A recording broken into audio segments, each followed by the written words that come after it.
hamdan wa syukran lillahi rabbil alamin. Asyhadu an la ilaha illallah wa asyhadu anna Muhammadar Rasulullah. Segala puji serta syukur kita panjatkan kepada Allah Subhanahu wa taala yang Maha Ghafur. Semoga dengan syukur kita bukan termasuk hamba-hamba yang kufur. Kepada ibu dosen yang saya hormati, saya Fajar Fauzian selaku moderator dari kelompok 4 ingin membawakan acara. Namun sebelumnya saya ingin sedikit menyampaikan tentang Islam di Spanyol dan pengaruhnya terhadap Renaissance Eropa. Namun saya meminta maaf apabila dalam video kali ini banyak sekali kekurangan dikarenakan memori HP yang tidak memadai. Setelah berakhirnya periode klasik Islam, ketika Islam mulai memasuki masa kemunduran, Eropa bangkit dari keterbelakangannya. Kebangkitan itu bukan saja terlihat dalam bidang politik dengan keberhasilan Eropa mengalahkan kerajaan-kerajaan Islam dan bagian dunia lainnya, tetapi juga dalam bidang ilmu pengetahuan dan teknologi. Bahkan kemajuan dalam bidang ilmu dan teknologi itulah yang mendukung keberhasilan politik Eropa. Kemajuan Eropa tidak bisa dipisahkan dari pemerintahan Islam di Spanyol. Dari Islam Spanyol di Eropa banyak menimba ilmu. Pada periode klasik, ketika Islam mencapai masa keemasannya, Spanyol merupakan pusat peradaban Islam yang sangat penting, menyaingi Baghdad di timur. Ketika itu, orang Kristen Eropa banyak sekali belajar kepada orang-orang Islam di sana, dan Islam menjadi guru bagi bangsa Eropa. Karena itu, kehadiran Islam di Spanyol banyak menarik perhatian para sejarawan. Masuknya Islam di Spanyol. Sebagaimana disebutkan dalam bab 3, Spanyol diduduki umat Islam pada zaman Khalifah Al-Walid 715 Masehi. Salah satu seorang khalifah Bani Umayyah yang berpusat di Damaskus. Sebelum penaklukan Spanyol, umat Islam menguasai Afrika Utara terlebih dahulu dan menjadikannya sebagai salah satu provinsi dari dinasti Bani Umayyah. Penguasaan sepenuhnya atas Afrika Utara itu terjadi di zaman Khalifah Abdul Malik 685 sampai 705 Masehi. Khalifah Abdul Malik mengangkat Hasan ibnu Nu'man al-Ghassani menjadi gubernur di daerah itu. Pada masa Khalifah Al-Walid, Hasan ibnu Nu'man sudah digantikan oleh Musa ibnu Nushair. Di zaman Al-Walid itu, Musa ibnu Nushair memperluas wilayah kekuasaannya dengan menduduki Aljazair dan Maroko. Dalam sejarah Islam di Spanyol terdapat 3 orang yang disebut menjadi pahlawan. Salah satu 3 orang tersebut adalah Tarif bin Malik, Tariq bin Ziyad, dan Musa ibnu Nushair. Pertama, Tariq bin Malik dapat disebut sebagai perintis dan penyelidik. Ia menyeberangi selat yang berada di antara Maroko dan benua Eropa itu dengan satu pasukan perang 500 orang, di antaranya adalah tentara berkuda. Mereka menaiki 4 buah kapal yang disediakan oleh Julian. Dalam penyerbuan itu, Tarif tidak mendapat perlawanan yang berarti. Ia menang dan kembali ke Afrika Utara membawa harta rampasan yang tidak sedikit jumlahnya.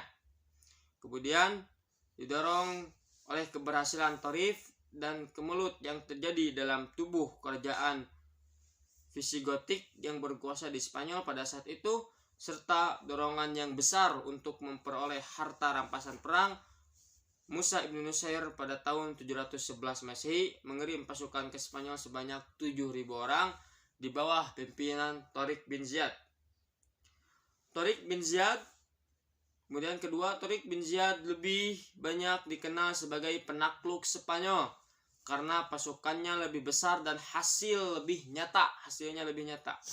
Pasukannya terdiri dari sebagian besar suku Barbar yang didukung oleh Musa ibn Nusayr dan sebagian lain orang Arab yang dikirim oleh Khalifah Al-Walid. Pasukan itu kemudian menyeberangi selat di bawah pimpinan Tariq bin Ziyad, sebuah gunung tempat pertama kali Tariq dan pasukannya mendarat dan menyiapkan pasukannya dikenal dengan nama Gibraltar atau Jabal Tariq. Dengan dikuasainya daerah ini, maka terbukalah pintu secara luas untuk memasuki Spanyol. Dalam pertempuran di suatu tempat yang bernama Bakkah, Raja Roderick dapat dikalahkan. Dari situlah Tariq dan pasukannya terus menaklukkan kota-kota penting seperti Cordova, Granada, dan Toledo, ibu kota kerajaan Goth saat itu. Sebelum Tariq menaklukkan kota Toledo, ia meminta tambahan pasukan kepada Musa ibn Nusayr di Afrika Utara. Musa mengirimkan tambahan atau bantuan pasukan sebanyak 5.000 orang, sehingga jumlah pasukan Tariq seluruhnya menjadi 12.000 orang. Jumlah ini belum sebanding dengan pasukan Gotik yang jauh lebih besar, 100.000 orang. Kemenangan pertama yang dicapai Tariq bin Ziyad membuka jalan untuk menaklukkan wilayah yang lebih luas. Untuk itu, Musa ibn Nusayr merasa perlu melibatkan diri dalam gelanggang pertempuran dengan maksud membantu perjuangan Tariq bin Ziyad. Dengan satu pasukan yang besar, ia berangkat menyeberangi selat itu dan satu persatu kota dilewatinya dapat ditaklukkannya. Untuk mempersingkat waktu, dikarenakan memori HP yang tidak memadai, dalam perkembangan Islam di Spanyol ini terdapat beberapa periode. Sebelumnya. Nah, bagian B, perkembangan Islam di Spanyol. 1. Ada periode pertama tahun 711 sampai 755 Masehi. Periode ini Spanyol berada di bawah pemerintahan para wali yang diangkat oleh Khalifah Bani Umayyah yang berpusat di Damaskus. Kemudian periode kedua tahun 755 sampai 912 Masehi.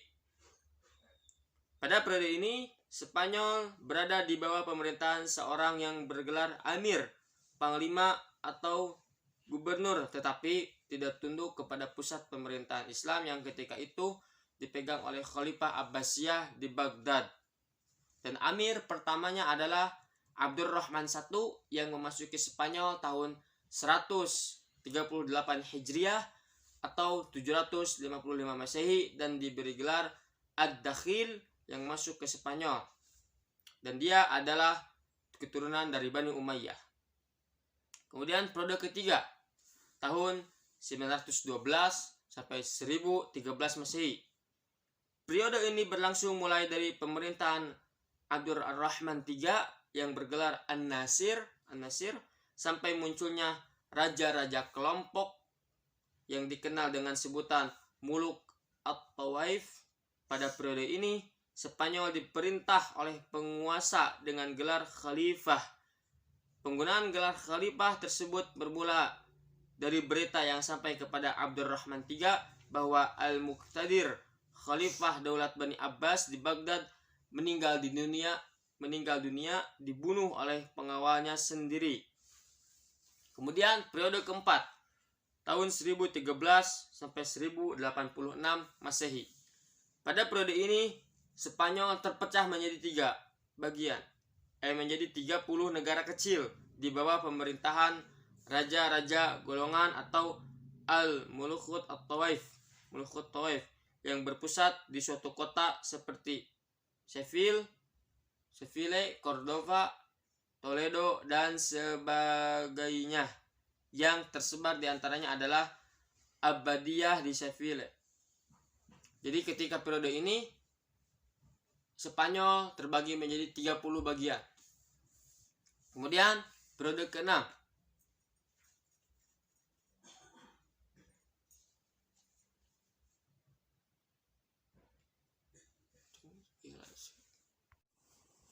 kemudian periode ke-5 tahun 1086 sampai 1248 Masehi. Pada periode ini Islam di Spanyol semakin masih terpecah dalam beberapa negara, tetapi terdapat satu kekuatan yang dominan, yaitu kekuasaan dinasti Murabitun 1086-1143 Masehi dan dinasti Muwahhidun 1146-1235. Kemudian lanjut untuk mempersingkat waktu, periode ke-6 1248-1492. Pada periode ini Islam hanya berkuasa di daerah Granada di bawah dinasti Bani Ahmar 1232-1492. Peradaban kembali mengalami kemajuan di zaman Abdurrahman An-Nasir, akan tetapi secara politik dinasti ini hanya berkuasa di wilayah yang kecil. Kemudian ada kemajuan peradaban. Apa saja kemajuan peradaban? Satu, ada kemajuan kemajuan intelektual.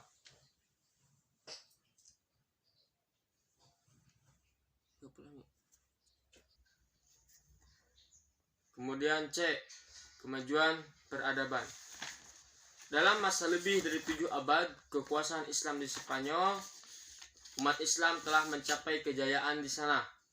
Banyak prestasi yang mereka peroleh, bahkan pengaruhnya membawa Eropa dan kemudian dunia kepada kemajuan yang lebih kompleks.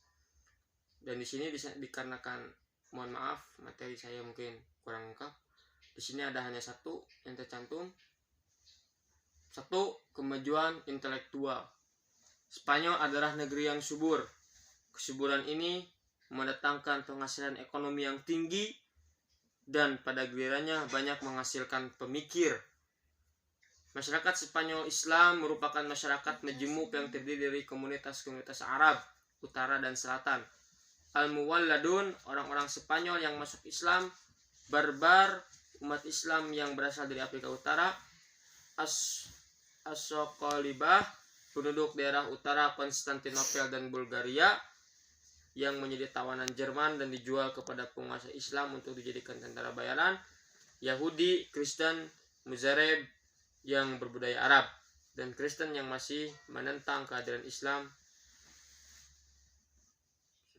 Sudah, mungkin dikarenakan, mohon maaf, materinya terbatas. Lanjut saja kepada pemateri yang selanjutnya. Bismillahirrahmanirrahim. Kemajuan peradaban Islam di Spanyol yang pertama dilihat dari segi kemajuan intelektual atau kemajuan berdasarkan kecerdasan. Spanyol adalah negeri yang subur sehingga kesuburan itu banyak sekali dimanfaatkan oleh masyarakat untuk menunjang kehidupan mereka, sehingga kesuburan itu mendatangkan penghasilan ekonomi yang tinggi. Semua komunitas itu, kecuali yang terakhir, Kristen yang masih menentang kehadiran Islam, memberikan saham intelektual kepada lingkungan budaya Andalus, sehingga melahirkan ilmiah, sastra. Masyarakat Spanyol Islam merupakan masyarakat majemuk yang terdiri dari komunitas-komunitas Arab, baik utara maupun selatan. Ada Al-Muwaladun, orang-orang Spanyol yang masuk Islam. Barbar, umat Islam yang berasal dari Afrika. Ada Al-Soqolibah, orang-orang daerah Konstantinopel dan Jerman. Lalu ada Yahudi, Kristen Muzareb yang berbudaya Arab, dan terakhir Kristen yang masih menentang kehadiran Islam. Semua komunitas itu, kecuali yang terakhir, yang Kristen masih menentang kehadiran Islam, memberikan saham intelektual terhadap lingkungan budaya Andalus sehingga melahirkan kebangkitan ilmiah, sastra, dan pembangunan fisik di Spanyol. Yang pertama ada filsafat. Jadi Islam di Spanyol telah mencatat satu lembaran budaya yang sangat brilian dalam bentangan sejarah Islam. Ia berperan sebagai jembatan penyeberangan yang dilalui ilmu pengetahuan Yunani Arab ke Eropa pada abad ke-12. Minat terhadap filsafat dan ilmu pengetahuan mulai dikembangkan pada abad ke-9 Masehi selama pemerintahan penguasa Bani Umayyah yang kelima, Muhammad ibnu Abdul Ar-Rahman 832 sampai dengan 886 Masehi. Tokoh pertama dalam sejarah filsafat Arab Spanyol adalah Abu Bakar Muhammad ibnu al-Shaikh yang lebih dikenal dengan Ibnu Bajjah. Magnum opusnya adalah Tadbir al-Mutawahhid. Lalu yang kedua Abu Bakar ibnu Tufail, penduduk asli Wadi Asy, sebuah dusun kecil di sebelah timur. Ia banyak menulis masalah tentang kedokteran, astronomi, filsafat. Karya filsafatnya yang sangat terkenal adalah Hayy Ibnu Yaqzan. Yang kedua sains. Di bidang sains, masyarakat Islam Spanyol tidak kalah berkembangnya dari segi ilmu-ilmu kedokteran, musik, matematika, astronomi, kimia, dan lain-lain.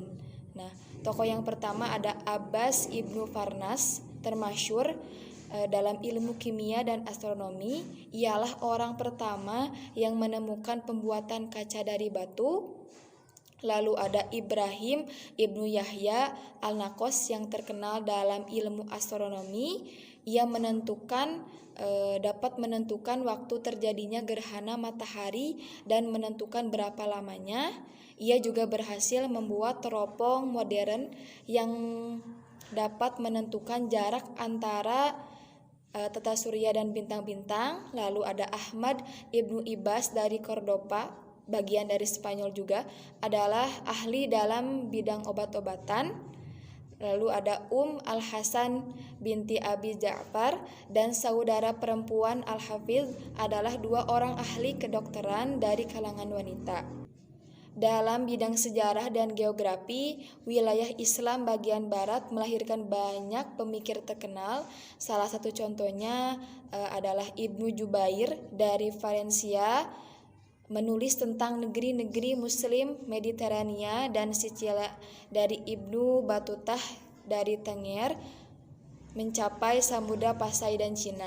Yang ketiga, dalam bidang keagamaan khususnya fikih, masyarakat Spanyol Islam dikenal sebagai penganut mazhab Maliki, dan yang memperkenalkan mazhab ini Ziyad ibnu Abdul Ar-Rahman dan mempelajari ilmu-ilmu keagamaan. Lalu yang keempat ada musik dan kesenian. Nah, dalam bidang musik dan seni suara, Spanyol Islam mencapai kecemerlangan dengan tokohnya Al-Hasan ibnu Nafi yang dijuluki Zariyab. Nah, setiap kali diselenggarakan pertemuan dan jamuan, Zariyab selalu tampil mempertunjukkan kebolehannya. Yang terakhir, bahasa dan sastra. Nah, bahasa Arab telah menjadi bahasa administrasi dalam pemerintahan Islam di Spanyol. Hal itu dapat diterima oleh orang-orang Islam dan non-Islam. Bahkan penduduk asli Spanyol menomorduakan bahasa asli mereka. Mereka juga banyak yang ahli dan mahir dalam bahasa Arab, baik keterampilan berbicara maupun tata bahasa. Mereka itu antara lain salah satunya Ibnu Sayyidi, Ibnu Malik, pengarang Alfiyah. Seiring dengan kemajuan bahasa, karya-karya sastra banyak bermunculan, seperti salah satu contohnya Al-Iqdo, Al-Farid karya Ibnu Abdul Rabi, dan banyak lagi yang lainnya. Jika tadi yang pertama kemajuan peradaban dilihat dari segi kemajuan intelektual, lalu yang kedua kemajuan dilihat dari kemegahan pembangunan fisik. Nah, aspek-aspek pembangunan fisik yang mendapat perhatian umat Islam sangat banyak. dalam perdagangan, jalan-jalan, dan pasar-pasar dibangun. Bidang pertanian demikian juga, sistem irigasi baru diperkenalkan kepada masyarakat Spanyol yang tidak mengenal sebelumnya. Dam-dam, kanal-kanal, saluran sekunder, tersier, dan jembatan-jembatan air didirikan. Tempat-tempat yang tinggi dengan begitu juga mendapat jatah air. Namun demikian, pembangunan-pembangunan fisik yang paling menonjol adalah pembangunan gedung-gedung seperti pembangunan kota, istana, masjid, pemukiman, dan taman-taman. Di antara pembangunan yang megah adalah Masjid Cordoba, Kota Al-Zahra, Istana Ja'fariyah di Saragossa, Tembok Toledo, Istana Al-Makmun, Masjid Sfail, dan Istana Alhambra di Granada. Ada dua tempat yang paling menonjol dalam segi kemegahan pembangunan fisik. Yang pertama ada Cordoba. Cordoba adalah ibu kota Spanyol sebelum Islam yang kemudian diambil alih oleh Bani Umayyah. Yang kedua ada Granada. Granada adalah tempat pertahanan terakhir umat Islam di Spanyol. Di sana berkumpul sisa-sisa kekuatan Arab dan pemikir Islam. Selain kemajuan peradaban dilihat dari segi kemajuan intelektual dan kemajuan pembangunan fisik, ada juga faktor-faktor pendukung kemajuan, yakni tidak terlepasnya penguasa-penguasa yang kuat dan berwibawa yang mampu mempersatukan kekuatan-kekuatan umat Islam seperti Abdul Ar-Rahman Al-Dakhli, Abdul Ar-Rahman Al-Wasid, dan Abdul Ar-Rahman Al-Nasir. Keberhasilan politik pemimpin-pemimpin tersebut ditunjang oleh kebijaksanaan penguasa-penguasa lainnya yang mempelopori kegiatan-kegiatan ilmiah yang terpenting di antara penguasa dinasti Umayyah di Spanyol. Dalam hal ini adalah Muhammad ibnu Abdul Ar-Rahman dan Al-Hakam yang kedua Al-Muntasir. Toleransi beragama ditegakkan oleh para penguasa terhadap penganut agama Kristen dan Yahudi sehingga mereka ikut berpartisipasi mewujudkan peradaban Arab Islam di Spanyol, sehingga komunitas-komunitas itu dapat bekerja sama dan menyumbangkan kelebihannya masing-masing. Meskipun ada persaingan yang sengit antara Abbasiyah di Baghdad dan Umayyah di Spanyol, hubungan budaya dari timur dan barat tidak selalu berupa peperangan. Sejak abad ke-11 Masehi dan seterusnya banyak sarjana mengadakan perjalanan dari ujung barat wilayah Islam ke ujung timur sambil membawa buku-buku dan gagasan-gagasan. Hal ini menunjukkan bahwa meskipun umat Islam terpecah dalam beberapa kesatuan politik, terdapat apa yang disebut kesatuan budaya dunia Islam. Perpecahan politik pada masa Muluk al-Tawaif dan sesudahnya tidak menyebabkan mundurnya peradaban. Masa itu bahkan merupakan puncak kemajuan ilmu pengetahuan, kesenian, dan kebudayaan Spanyol Islam. Penyebab kemunduran dan kehancuran. Pada masa Islam di Spanyol, Islam sering terjadi konflik dengan Kristen yang menyebabkan itu ketidakamanan, ketidakharmonisan hubungan antara dua agama ini yang menjadi salah satu faktor kemunduran dan kehancuran kerajaan Islam pada masa era di Spanyol. Selanjutnya, tidak adanya ideologi pemersatu. Nah, jadi ketika itu para orang-orang Islam Arab itu tidak terlalu menerima pribumi atau Islam yang di Eropa, sehingga mereka membeda-bedakan antara Islam Arab dan Islam di Eropa, sehingga tidak adanya ideologi pemersatu. Ini juga salah satu faktor kehancuran dan kemunduran Islam di Spanyol. Selanjutnya ada kesulitan ekonomi, karena pada waktu itu kerajaan Spanyol lebih mengutamakan, programnya itu bisa dibilang lebih ke arah pembangunan dan ilmu pengetahuan, sehingga mereka lupa untuk meningkatkan keekonomian di daerah kerajaannya. Keempat, tidak jelasnya sistem peralihan kekuasaan, yang mana pada era Islam di Spanyol ini kejelasan dari penurunan sistem peralihan kekuasaannya itu tidak jelas. Selanjutnya ialah keterpencilan. Wilayah Islam Spanyol di Eropa sangat jauh sekali dari mayoritas Islam di dunia pada waktu itu, khususnya di wilayah Arab. Nah, karena keterpencilan inilah maka ketika ada hal yang mengganggu kedaulatan Islam di Spanyol, sangat susah sekali meminta bantuan kepada mayoritas umat Islam pada zaman dahulu. Selanjutnya, pengaruh peradaban Spanyol Islam di Eropa. Islam di Eropa sangat berpengaruh. Islam di Spanyol khususnya sangat berpengaruh sekali pada Eropa ya.